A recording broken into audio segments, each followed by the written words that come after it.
This is What Does It Profit? And I'm your host, Dr. Dawn Carpenter.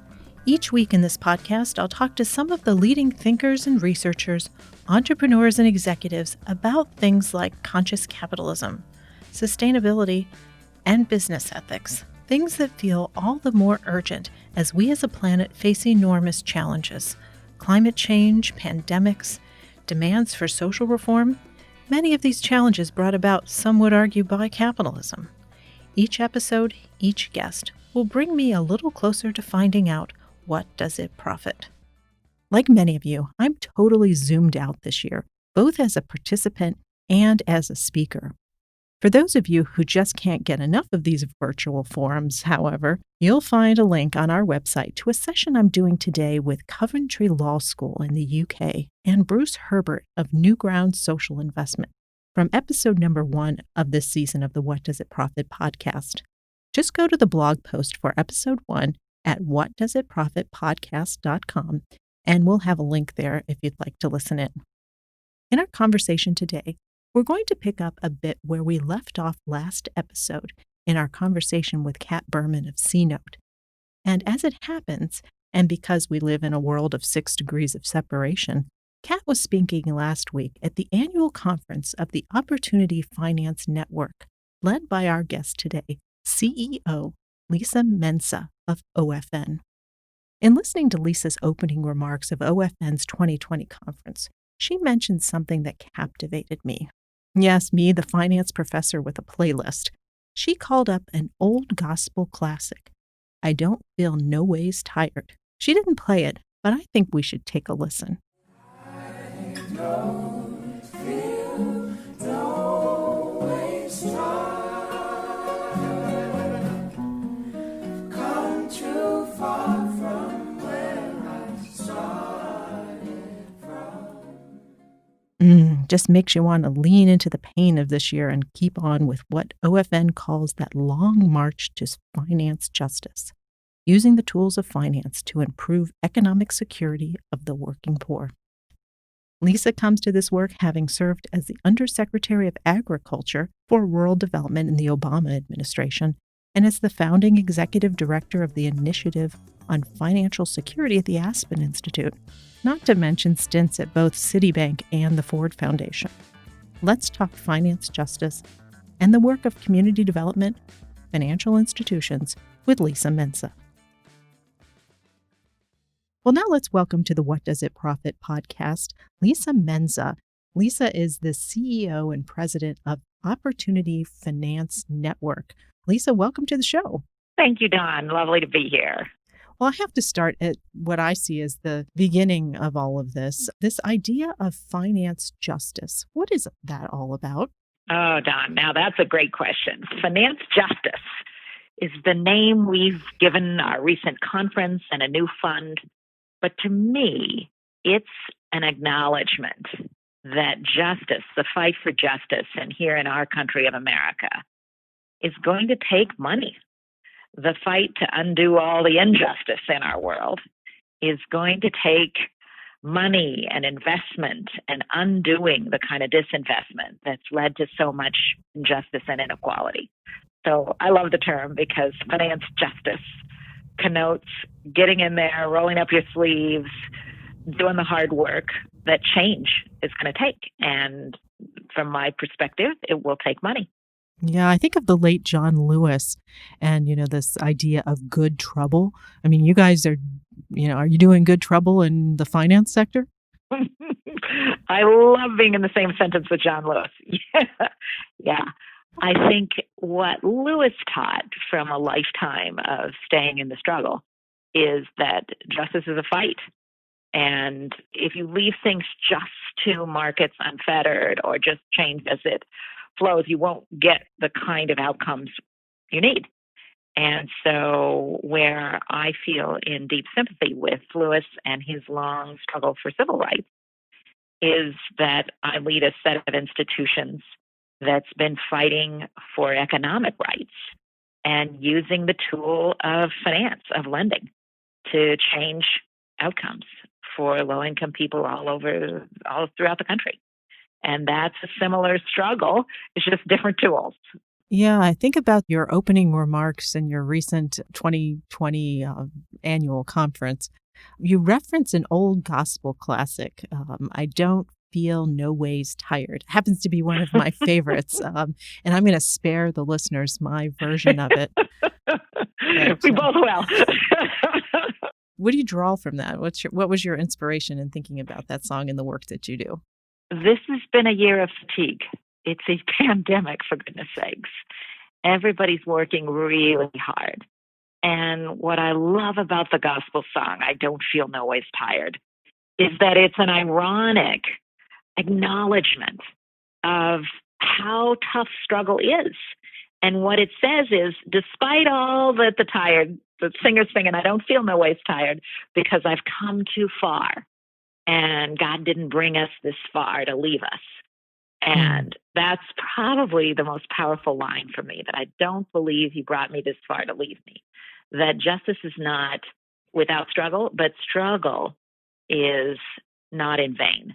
That struggle, rewards come, that the journey has been far, and that the journey is not over, and the journey is worth it. That's my inspiration out of that gospel song, that no matter how tired we feel, how sometimes it doesn't feel like we've gone that far, we have to say there was intention to this. And there was, for a faith audience, a belief that there's purpose to this, that there is, we're not going to be left out. This is going to have meaning. Sure. Well, you talk about purpose and mission. I mean, those are the kinds of organizations who are your members. Tell our listeners what this idea of being a community development financial institution, or as we say, a CDFI, what does that mean? We are a set of institutions who are all lenders. We all lend money, and we do so lending with a heart, lending with purpose. We are, in some cases, loan funds, in some cases, community banks, in some cases, we are venture funds, in some cases, we're credit unions.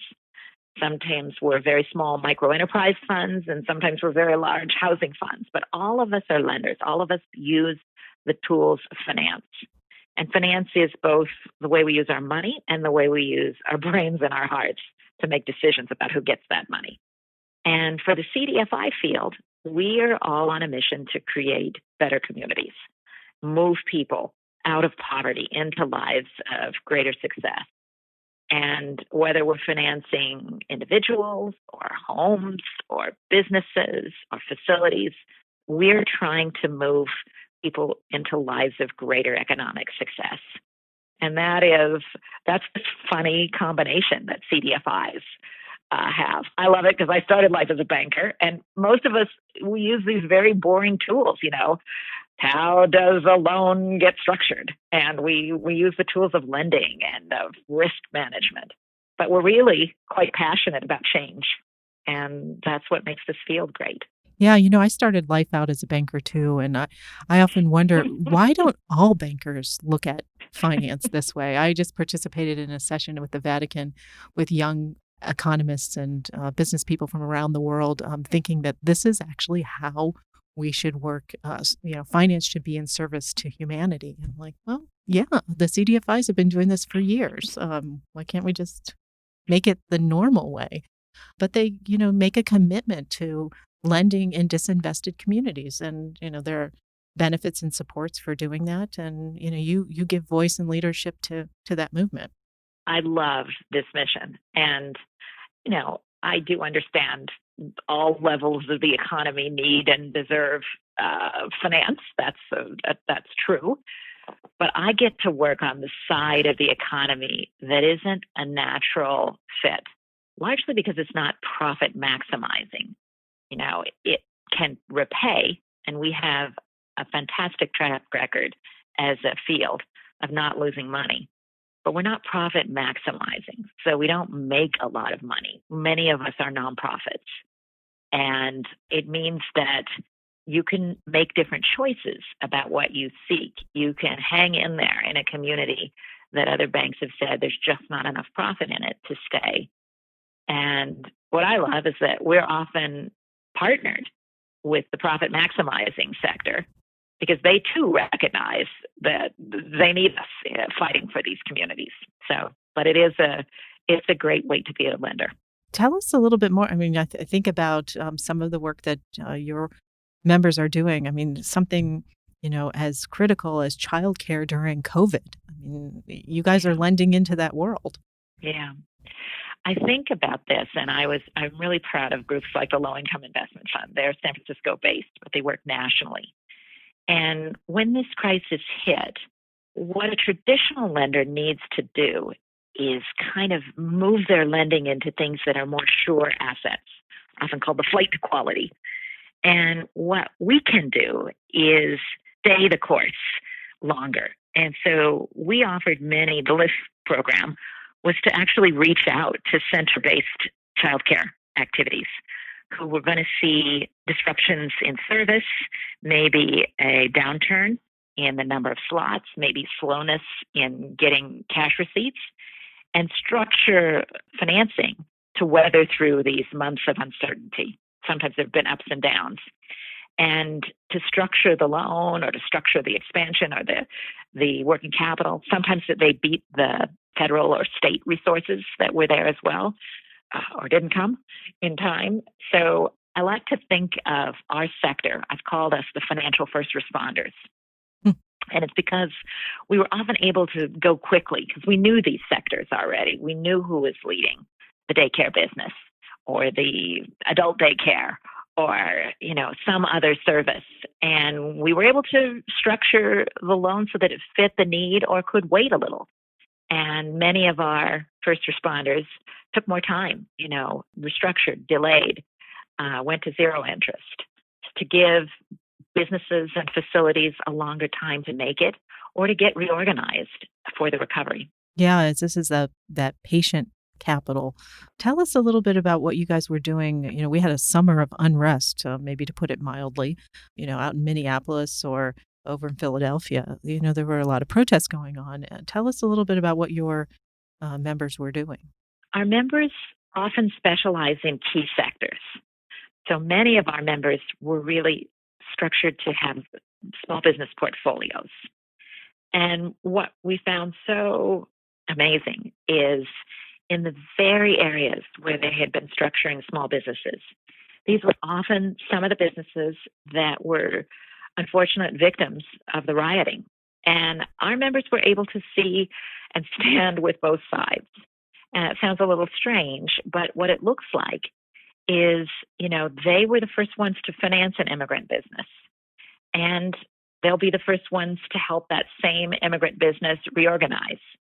But they did stand with the protesters as well and know that people had legitimate grief around treatment, around years of disinvestment, and around unfairness. So where we were quite proud of our members is that they understood the struggles that the larger communities were protesting, but were able to stand with the businesses who would need rebuilding, with the commercial strips that would need rebuilding. I fully anticipate that many of our members will be some of the first lenders back in as we need to rebuild after difficult times.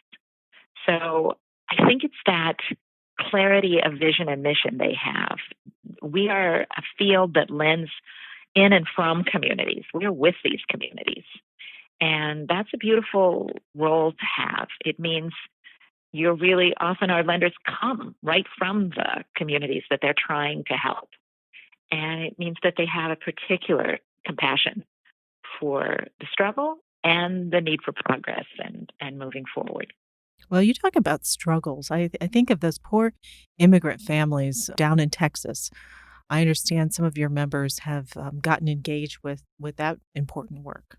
It's so interesting when you have people working with immigrant families on issues like homeownership, because what you're often able to do if you're a CDFI is touch the family at many points. Sometimes you're running a financial literacy or savings program that can support the path to down payment savings. And sometimes they were also the producers or the developers of the housing. So they were actually supporting the builders.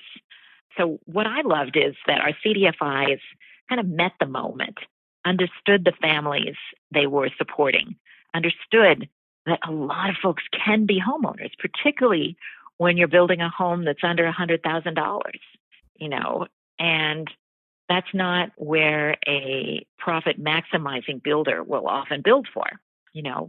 They'll build for what can be sold in the marketplace, often much more upscale. To me, it's the ultimate picture of hope in a community, that you can see people who are recent immigrants or children of immigrants as, holders of the American dream, people that can be employed, have jobs, raise their children in stable settings.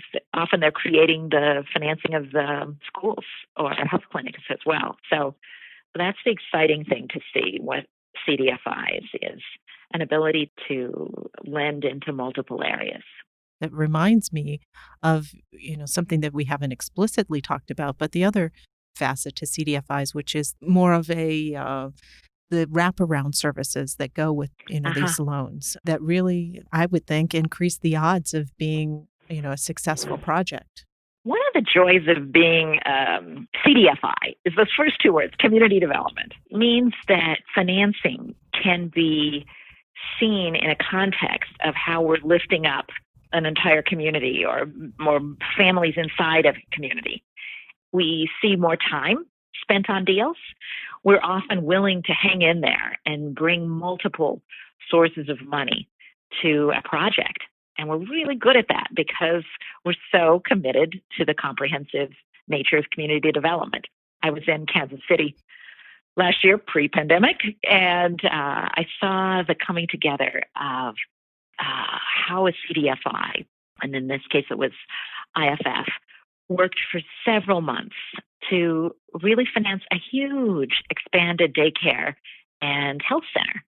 And it was so great to see the hundreds of families who were finally going to get a better school setting for their preschoolers, but also a health center at the center of the place, which would be services for grown-ups, for adults, for grandmas who came in.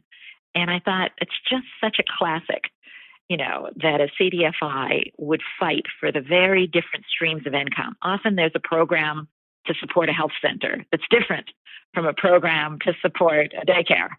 And yet everybody would agree those are good commingled services, but often it takes quite a bit of determination to pull that together and to do a kind of, to finance a structure that makes a lot of sense in the end, but it isn't always the way the money is organized or the budgets are organized. So we're often a kind of glue that holds it together. That's why we're often referred to as a mayor's best friend or a real community development agent. If I were to, paint a picture of a successful CDFI lender or a CDFI bank officer, these are the people that do the hard calculus, because you're oftentimes putting together very disparate streams of support and collateral and revenue streams that come in different cycles and have different levels of reality or collateral behind them. And, it's complicated business. Yeah. It's interesting, isn't it? You would think the complication of finances in these very complex global deals. Oh, no way. The No way way. I was trained. But often the complexity is in a smaller deal or in something where the cash flows are not as, predictable, or when you're really just getting into the tedium. One of my favorite banks in Alabama says, my job is to make things happen, to fight for it, to use government money that may be sitting in one program and yet can be applied to another financing. And so that's why I think our title of finance justice kind of makes sense. It's when justice it's a fight. It's hard, and you gotta be willing to get in there, roll up your sleeves, and hang in there until the change happens. And that's what I like about my CDFIs. They are willing to do that. Well, I can see the commercials now. It's the Finance Justice League. You've got your own slew of superheroes. Lisa, I'm going to ask you, which one are you?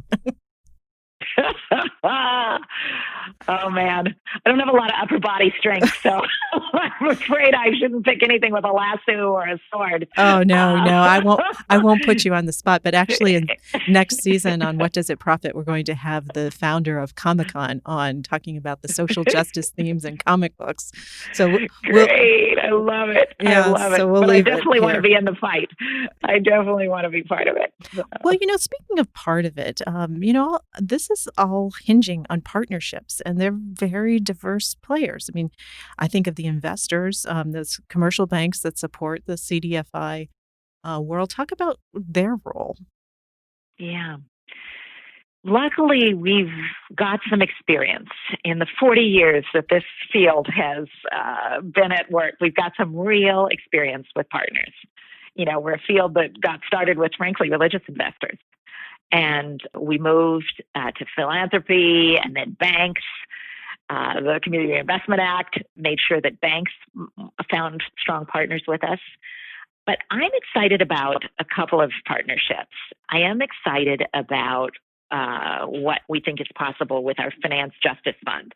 And this is our hope to bring $1 billion of new capital into Black and Latino and Native and rural communities. And we want to create a fund that will actually bring those dollars into very low income Black, Latino, Native, rural communities and let them have greater impacts in small business and housing and facilities financing. And the exciting thing is that corporate America, not ones with CRA obligation, corporate America is interested in this.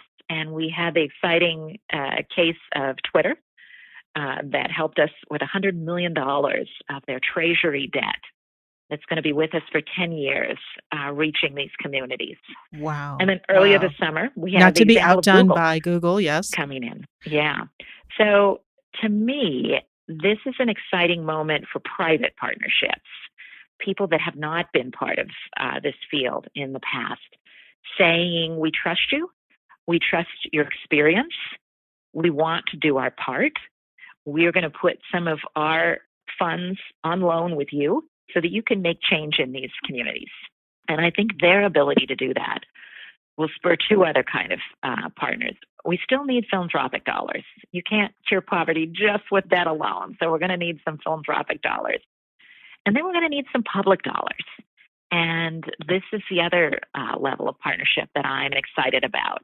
There have always been federal dollars that were active in low-income communities, but I think we have a chance now to call on an even stronger partnership and use these private funds in a way that we can leverage the government dollars even further. So are you telling me there's hope in the Biden administration?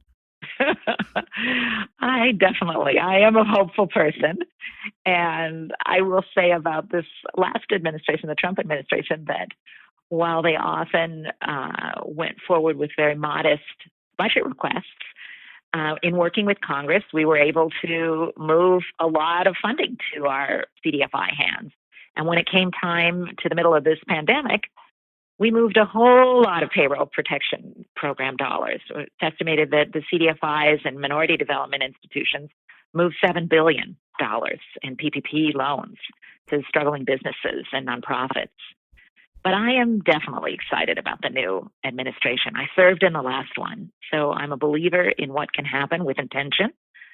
And I am encouraged by the Biden administration's explicit focus on racial equity and an explicit focus on how that will be achieved through things like small business opportunity and building a true investments in homeownership. Those are right up our alley. And they're saying it now before they're even in office that those are going to be priority areas. And that's very encouraging. Oh, sure. I mean, you see the importance of the equity and home ownership as being the bedrock of creating wealth for many, many people. Yes. It's a hard path to wealth in this country. But homeownership is one of the things where, if done right and with fairly priced products, you can end up both with shelter and with a nest egg. Mm-hmm. And that's a lot of what our CDFIs work on is investments in homeownership and housing. And frankly, in things like manufactured housing, and that, has often been a neglected part of the wealth equation. So I'm excited that we have a renewed call for this. And I think that, having served in the Department of Agriculture in the prior administration, people, I think, understand now that no part of America should be left behind, rural, urban, native, and that part of that means, reinvesting in things that matter so deeply to people: shelter, education, health, all those things. And we can be part of that. Well, Lisa, I'm not going to let you leave this show without asking you the quintessential What Does It Profit podcast question, which is, Lisa, what does it profit, the work that CDFIs do? I love the name of this podcast, and I love the verse because it's really a verse that I think forces us to look at, in the accounting of life, what really matters. Right. And I think that CDFIs and the work I am so privileged to do and to help lead right now, we are saying you can work with the economy that we have here on the eve of 2021, and that you can force that economy to deliver more good to people who haven't got a shake out of this. So what does it profit? It matters that we get up in the morning and work to finance that business that everybody else has given up on, or the second business that the same entrepreneur is going to have to rebuild after this pandemic. What does it profit? It matters. It means we can help deliver a better life for someone. So for me, the question that your podcast is so beautifully wrestling with, to me, is how do we live in this capitalist society and do it in a way that matters? And I have the privilege to wake up every day and fight for a group of institutions who says, yes, it does matter, and we can do more with the tools we have. And so that's what I would say. And I don't feel no ways tired. Amen. Amen. Lisa, can't be tired. That's right. Thank you so much for joining us today. I've really enjoyed this conversation. I'll make sure our listeners have links to resources to find out more about the great work that you and your member organizations are doing. We'll put it in the show notes. Thank you, Dawn. Thank you for reaching out. A real pleasure to talk with you. This is What Does It Profit? Links to resources related to the issues we've discussed in this episode are in the show notes. I invite you to join our listener referral program and check out our list of friends on our website at whatdoesitprofitpodcast.com. I also encourage you to check out a really interesting new podcast called Uncertain Things. It was started this year by two journalist friends and roommates, Adam and Vanessa, as a way of finding meaning in these crazy times. They have free-flowing, far-ranging, and occasionally irreverent conversations with really smart people, historians and economists, moral philosophers, and even artists. And in January, they'll be talking with me. In our next episode, the man who gave the world the triple bottom line: people, planet, and profit. The man called the Dean of Corporate Social Responsibility. The man also known as Greenpeace and Pinstripes. And the ambassador for the future. No, those aren't four men. It's Chief Pollinator, John Elkington. I think there's sort of an opportunistic infection, the sort of thing that comes up when a system is diseased, and our economies, our societies, and the natural environment are now all compromised in one way or another. And so we're going to have to regenerate them all simultaneously, which sounds impossible, but I actually think it's eminently doable. In the meantime, please rate and review us wherever you're listening, and let your friends know about the show. Quick sharing links can be found on our website. Ratings, reviews, and subscriptions on your favorite podcast platform means so much to us. We would love to hear from you. Show ideas and comments are always welcome. Follow us on LinkedIn, Facebook, and Twitter at WDIP Podcast. What Does It Profit podcast is written and hosted by me, Dr. Dawn Carpenter. The show is produced by Jordan Gaspour. Executive producers are Nate Toby and Barbara Landis. Special thanks to our talented interns Nate, Niels, Hannah, and Andrew, and our friends at Georgetown University's McDonough School of Business, Kalmanovitz Initiative for Labor and the Working Poor, Business for Impact, the Beck Center for Social Impact and Innovation, the DC chapter of Conscious Capitalism, and Switch and Board Studios. And a special shout out to our friends at CastBox for adding us to their staff favorites list. Before I let you go, let me remind you to never stop asking yourself, what does it profit?